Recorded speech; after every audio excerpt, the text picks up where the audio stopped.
நீதி வேண்டும் நீதி வேண்டும் பாதிக்கப்பட்ட குழந்தைக்கு நீதி வேண்டும் நீதி வேண்டும் நீதி வேண்டும் பாதிக்கப்பட்ட குழந்தைக்கு நீதி வேண்டும் தமிழக அரசு உறுதி செய் குழந்தைகள் மற்றும் பெண்களின் பாதுகாப்பை உறுதி செய்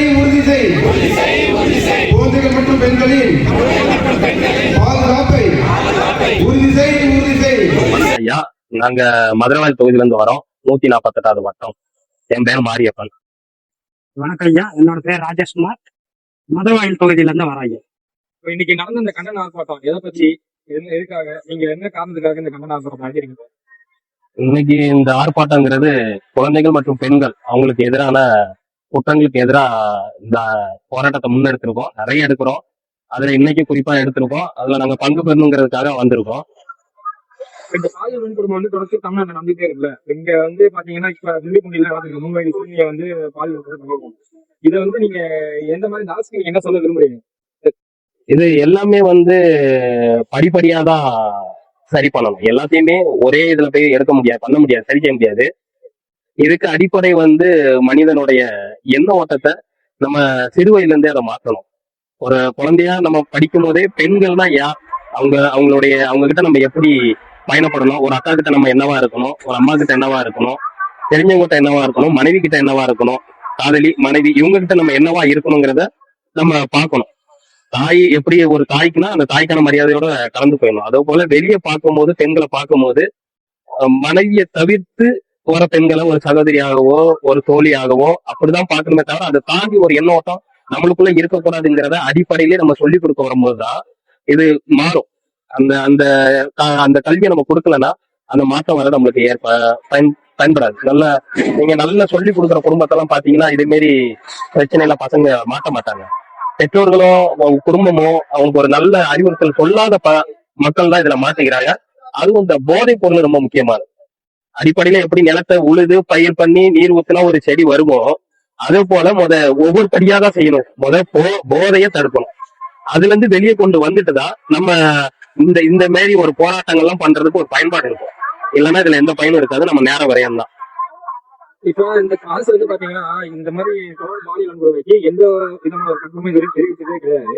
இப்ப இந்த புதுக்குழுவில் நடந்த இந்த பாலியல் வன்கொடுமைக்கு பாத்தீங்கன்னா அந்த குழந்தைய பெற்றோர்கள் காட்டாம கொண்டு போய் காவல்துறை எரிச்சுட்டாங்க. இதை எப்படி இந்த அரசுக்கு நீங்க என்ன சொல்றீங்க? என்ன பேசாம இருக்க அரசு இதுக்கு நீங்க என்ன சொல்றீங்க? இது தப்பான செயல் இவங்க பண்ணது. அதாவது தாய்க்கு ஒரு அப்பாவுக்கு அந்த குழந்தையோட பெற்று வளர்த்தவங்களுக்கு தான் அதோட கஷ்டம் தெரியும். அவங்களுக்கு காட்டாம இது பண்ணது பெரிய குற்றம் தான். இது அவங்க மேல வழக்கு தொடுத்து அவங்களுக்கு தேவையான இதை பண்ணி கொடுக்கணும் இந்த அரசு. அதுதான் நான் தெரிவிச்சுக்கிறேன். அதே போல அந்த அரசு அடிப்படை கல்வியை சரியா சொல்லி கொடுக்கணும்.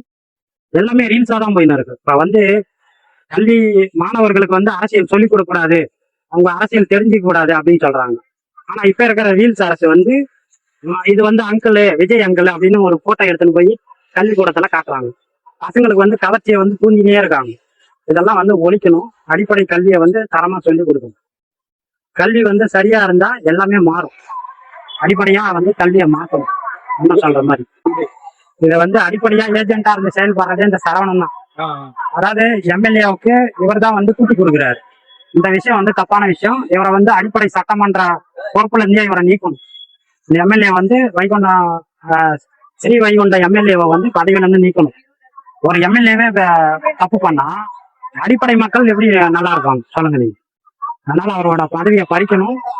மக்களுக்கு சரியான வேட்பாளரை மீண்டும் கொண்டு வரணும். இடைத்தேர்தல் நடக்கணும் அந்த தொகுதி.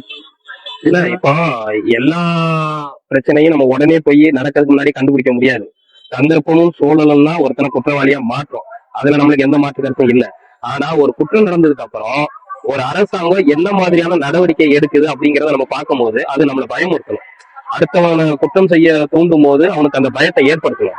இது இங்க குற்றம் நடக்கிறது இயல்பு. ஆனா அதை தடுக்கிறதுக்கு நீ என்ன விதமான நடவடிக்கை எடுக்கிறங்கிறதா இப்ப இங்க கேள்வி. நீ அந்த நடவடிக்கை எடுத்தனா மக்களுக்கு ஒரு நம்பிக்கை வரணும்.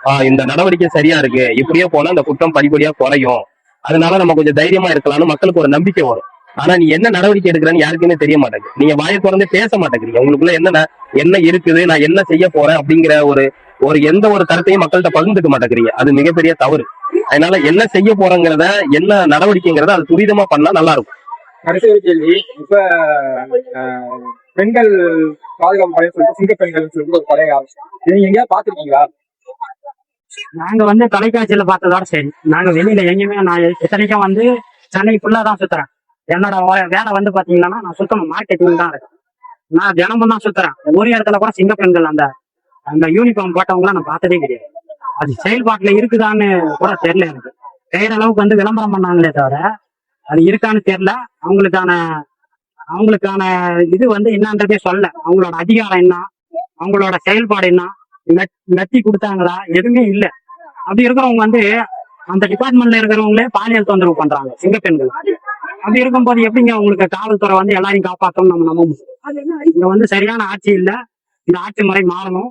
எல்லாமே மாறும். எதிர்காலத்துல எல்லாமே மாறும். மக்கள் பார்த்துனே தான் இருக்காங்க.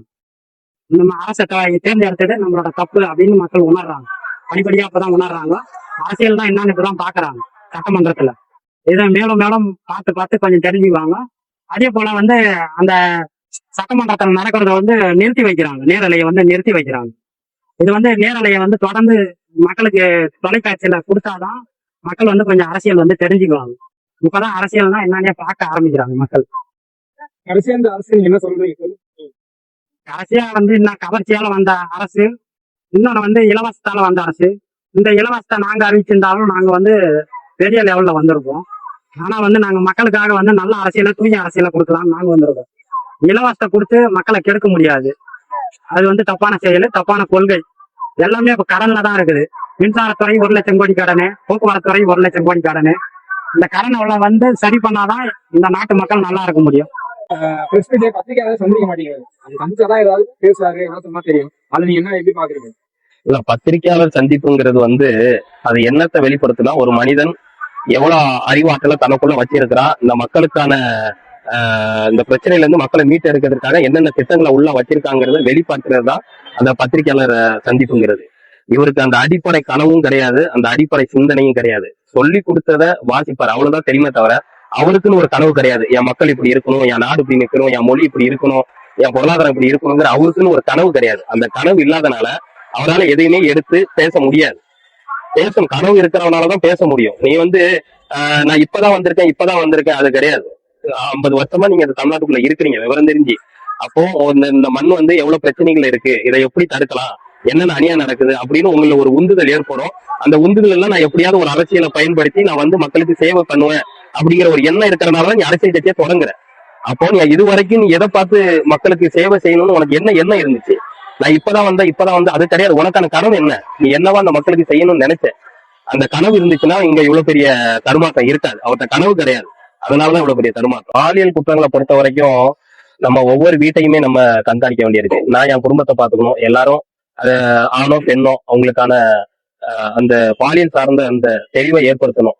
ஒருவேளை அந்த தவறுகள் நடந்துச்சு, திரும்ப திரும்ப அந்த தவறுகள் நடக்குதுன்னா அதுக்கு கடுமையான தண்டனை அண்ணன் சொல்ற மாதிரிதான். அண்ணன் சொல்றதா அதுக்கு தீர்வா இருக்கும். இதை பண்ணுனா இது கிடைக்கும் அப்படிங்கிற அந்த எண்ணம் வந்தாதான் இதுக்கு ஒரு தீர்வு இருக்கும்.